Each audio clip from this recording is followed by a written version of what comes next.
So I have a question to all of my subscribers. When is the right time to actually stop modeling and do an update video? It's right now. Here is July 2024's update for the Penn-Reading Industrial Division. Let's get started.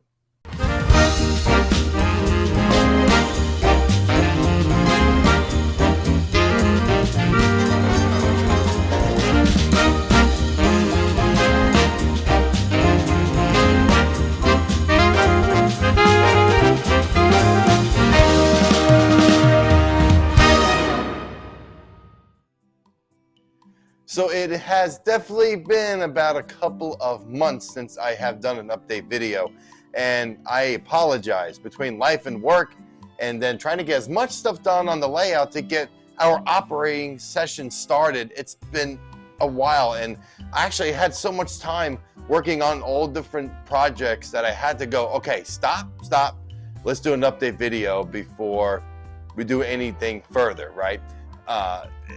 It's been a lot of work. A lot of work has been done, and it's been a whole lot of fun, a lot of help this past couple of months. And the first thing we're going to talk about is all of the wiring. And a lot of the work has been mainly done underneath the layout. And so what I have done, I had Daniel Coombs actually come over a couple of months ago, and he has helped me wire up these 119R switch throws from Caboose Industries. And we got all the frogs juiced up, ready to go. He has been working on fixing and upgrading all of the locomotives in the collection, including these RS3s. I love these RS3s. They're going to be pulling mainline freight, and in the future, we'll be doing yard operations. And also some of the VO1000s, some of the S2s that I have, including the steam engines. He's been putting in either new decoders, resetting, reprogramming, and even putting in the keep alives or current keepers in all the locomotives, so we can have some real good smooth operating sessions, right? And so here's some videos of some b-roll here of us working on the underneath the layout, getting all these switch throws in, including working the yard nice and smooth. These locomotives go through the yard. So the only issues I have had was that I had to adjust the throws as far, they don't throw all the way, so that's something eventually I'll probably work on in the future. But for now, they work really, really well. I had a couple of my buddies over. Johnny came over with my friend Dylan, who is an engineer with me on the railroad, and they were working the rail yard. They were having a good time doing that, and so I know something is working right when it comes to that. A lot of work has been going on the other side of the layout too. So on the Emma Industrial District, we had to put the Tam Valley hex frog juicers in. I did a video about maybe a month ago on that. And I've been just having a good time just drilling holes and soldering a bunch of wires to all of the frogs.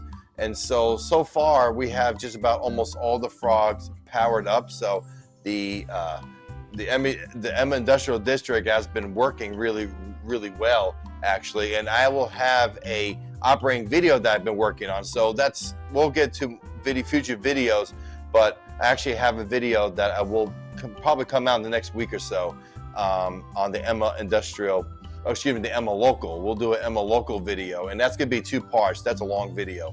But yeah, we've been working on that. Even Daniel has shown me so much. He's taught me a lot about soldering and about wiring, and just like anything else, if you just break it down piece by piece, it's really not that difficult. He recommended to split the layout in half into 2 blocks, and that's what we did. So I had to cut the layout in half. So I had, of course, silly me decides to cut them on the curves. Worst place you could possibly cut the track is on the curves, right? And so I did that, put insulated joiners in.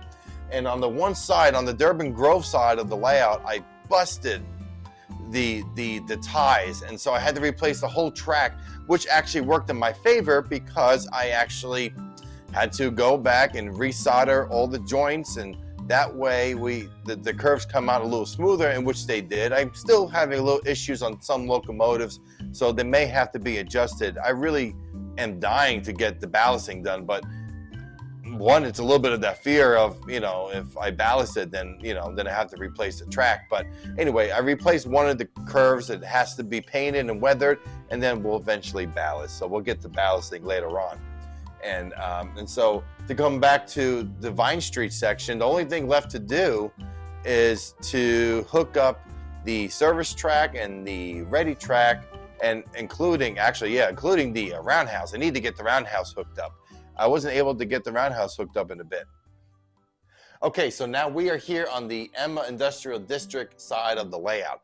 And like I said before, the main thing I was doing was I was powering these frogs and using the Tam Valley juicers to power all the frogs on the main lines, and including all of the industrial switches. And I'm probably going to eventually buy another one, so that way we have the back portion of the industries completed with wiring.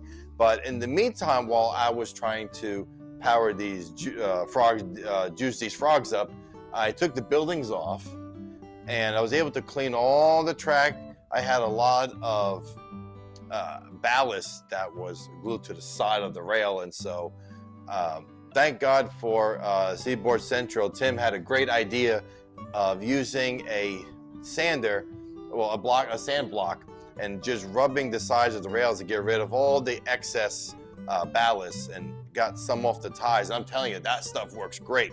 And I'm telling you, and the train's running much smoother now on those back ends. The only thing I have to do now is there's one building that's kind of not fitting properly, so I have to readjust it, so that way we can continue with the next Emma local video, because I had to split in 2 videos because it's way too long, and it's pretty much a full op session, and I was having a good time doing that. It took about, I would say, just the 1 or 2 industries that I was working on, it took about an hour and a half. So someone operating the Emma local is going to have a load of fun operating this section of the layout.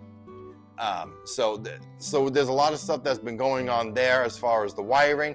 I've been actually working on lighting up the buildings, and so I've been on eBay. They had these bulbs that are really cheap, and so what we've been doing was actually we started with the Emma Freight House, and I'm going to show probably B-roll of the back of it here. And so we have a bunch of these LED lights that I got on Temu, and we hooked them up to the terminal blocks, no different than feeder wires from the track to a bus wire. And these will eventually go to some kind of light switch. And like I said, underneath the layout on the shelf next to the command station, I do have a DC transformer that will light up all the buildings. And I can adjust, hopefully, I think I can adjust the at least the dullness or the brightness of the bulbs. But also there is a I can't think of the company at the moment, but they make like these battery operated or battery powered packs that you can just use to light up your buildings, right? And so I may do that from now on, because to go underneath the layout again and do more wiring, it's the last thing I really want to do, unless it's track work. But it may happen, may not. We'll see what happens. So a lot of stuff. So let's see. I've added grade crossings, and I had my buddy tell me, you don't have any grade crossings on your layout, and so I say, what, you're right, I don't. How the heck is a vehicle supposed to get to the transload station at the Boreal Oil? They can't. I don't know how would you do it. So I made a grade crossing here, and here's an old I think a Walther's accessory and accessory here that has a little bit of gates. So it's pretty much a crossing shanty, and I was able to put that on there, and so that looks really cool. There's more that needs to be done with that, obviously, but finally we have vehicles that are able to go across and actually serve our customers. So it works out. A very special thing I need to show you guys. We're gonna go further down here, and then we'll go back and show some of the cool stuff over here too. So my friends, I have to show you this. This is really cool. So remember the scratch built building that my dad built?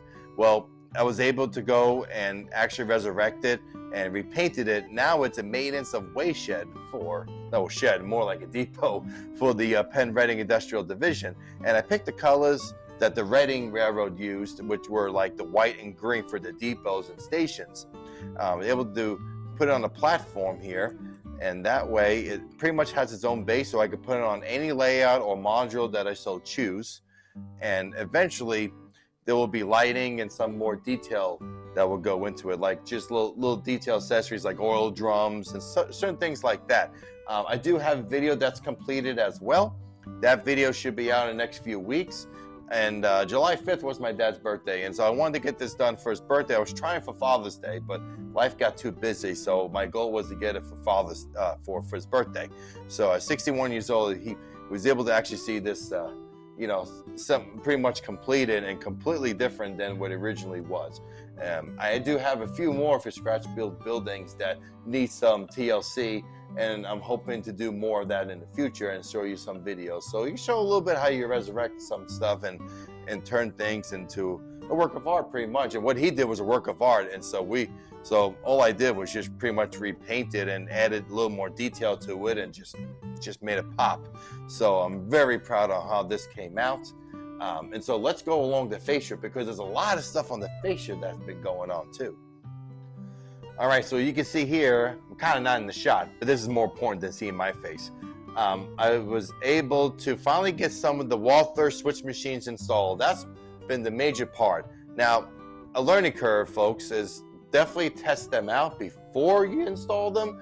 Unfortunately, some of them don't work, and I should have tested them beforehand. But I was able to get a few installed for now, and I was able to get the industrial lead over here, as well as the crossover here. So the lad's not on at the moment, but you'll see in the operating video they actually do work. But I was able to get some of these switch boxes that Darius had, able to get these in. And also, if you can see, I have some of the labels here. And I do have these diary locks that I had way back in the Hudson, New England days in Nashville. And these are cool to open up the locks. Also, I was able to add some labels, and so we have some B-roll footage here of what's going on the fascia.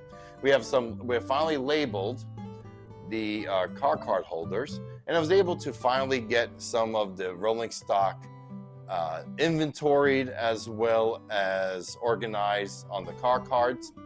And also we were able to install some hooks to add our clipboards for our switch lists. And so you'll see in the first video of the MO Local, we'll go through the switch list of the set outs. Now, Darius had these really, really nice switch lists from the Pennsylvania Railroad. I don't know if he made them or maybe it's a copy of something that was actually real. But I'm going to use them because I have tons of them from his old layout. Let's continue moving around the layout. Let's look at Durban Grove, because a lot of work has been going on at Durban Grove. All right, friends, I am so excited to show you this. This is brand spanking new. It's only been a few days old since we started this. Amy and I have been dying to work on a diorama, so we decided on doing a winter scene. And so we're going to have a homestead that sets in the winter time.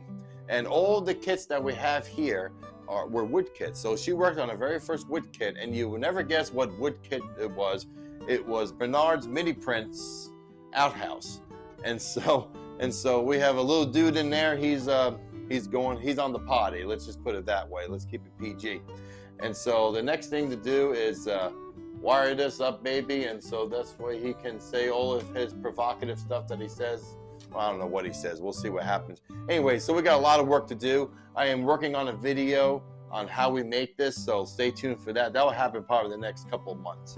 So we'll definitely have a video on that. So I'm very, very, very excited to show you all the step-by-step and finally get this completed, so that way you guys can see what the final result, because I can't wait to see the final result myself. So let's continue around towards the middle of here, because I was able to do a lot more work on the Durban Grove scene.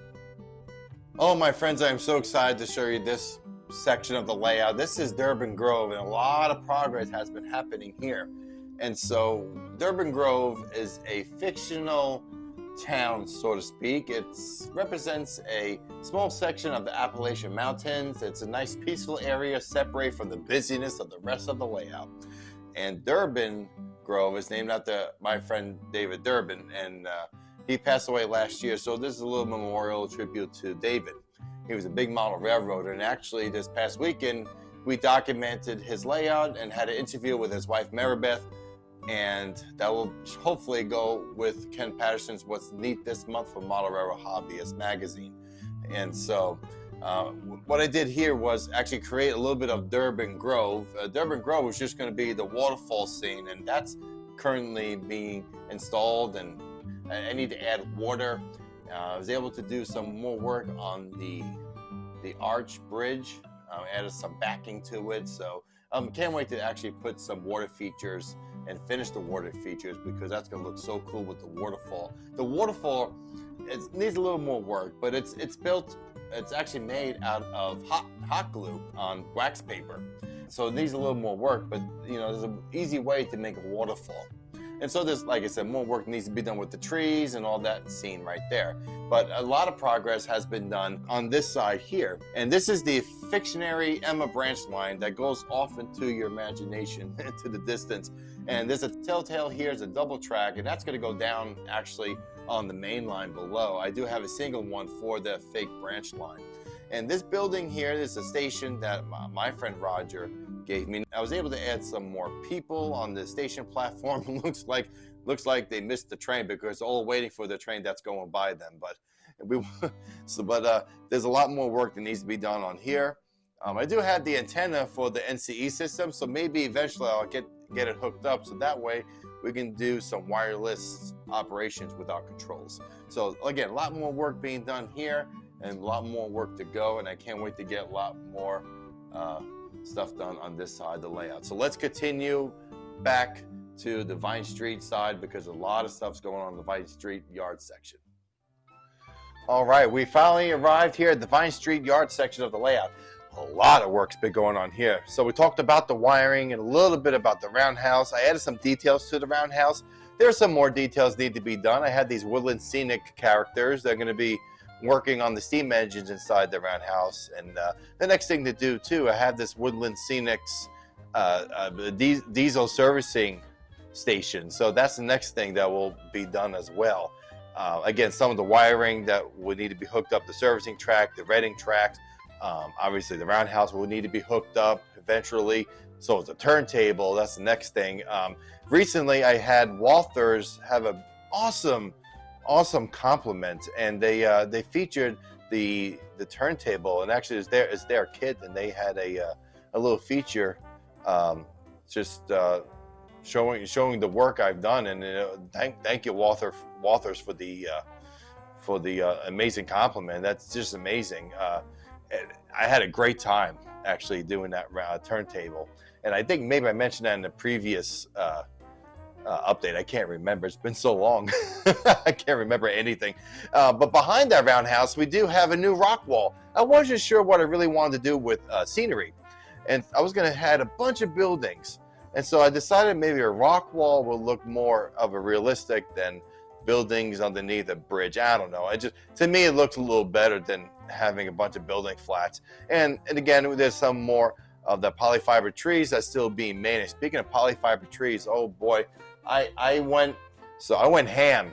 I spent one whole night and I built these about 10-foot section of all these polyfiber trees. And if there's anybody out there that wants me to do a polyfiber tree video on how to make one, let me know in the comments below if you'd like to see how one is made. I will definitely do a video. The cool thing is about these is that they have a backing, so I pretty much just tacked them to the backdrop. And originally I was going to do a bunch of building flats, but Emma, the town of Emma, is in the middle of Pennsylvania between Reading and Philadelphia, and it just won't make sense to have a city. So I thought maybe a nice big small town per se, right, or a big town in the middle of Pennsylvania would be rather cool. And so therefore I went back to my original plan, and that's adding trees as a backdrop, and I think it looks a lot better. Just needs some more work, this needs to be added, but I could take these off and work on them and then tack them back on. It's just held by thumbtacks, that's all it is. So that's cool. So the city scene. So we're still working on the buildings, and Amy built her very first kit, which I'm very excited about, and that's a florist building. and that kid's really nice. She did a lot of work on that, and she even painted the original brick pattern, which is really, really nice. So she's excited to add some more detail to that. And also, we've been working on some of these building flats here. The backings on the very right that are being held up by by those weights, they're just there for now. I may have something else there, but we'll be working on these building flats, painting them and getting them weathered. So I'm excited for that too. And so we're going to go forward. Yeah, we're going to go towards the backing. So again, more backdrop trees on this side back here. You can see I do have these 2 highway overpasses, and I'm excited for this because finally we're maybe able to have an overpass completed, hopefully in the next month or so. And so that would be cool. I bought 2 of these packages from actually Maribeth. And so we'll be actually using these that were part of David's collection on my layout now. So that's really cool.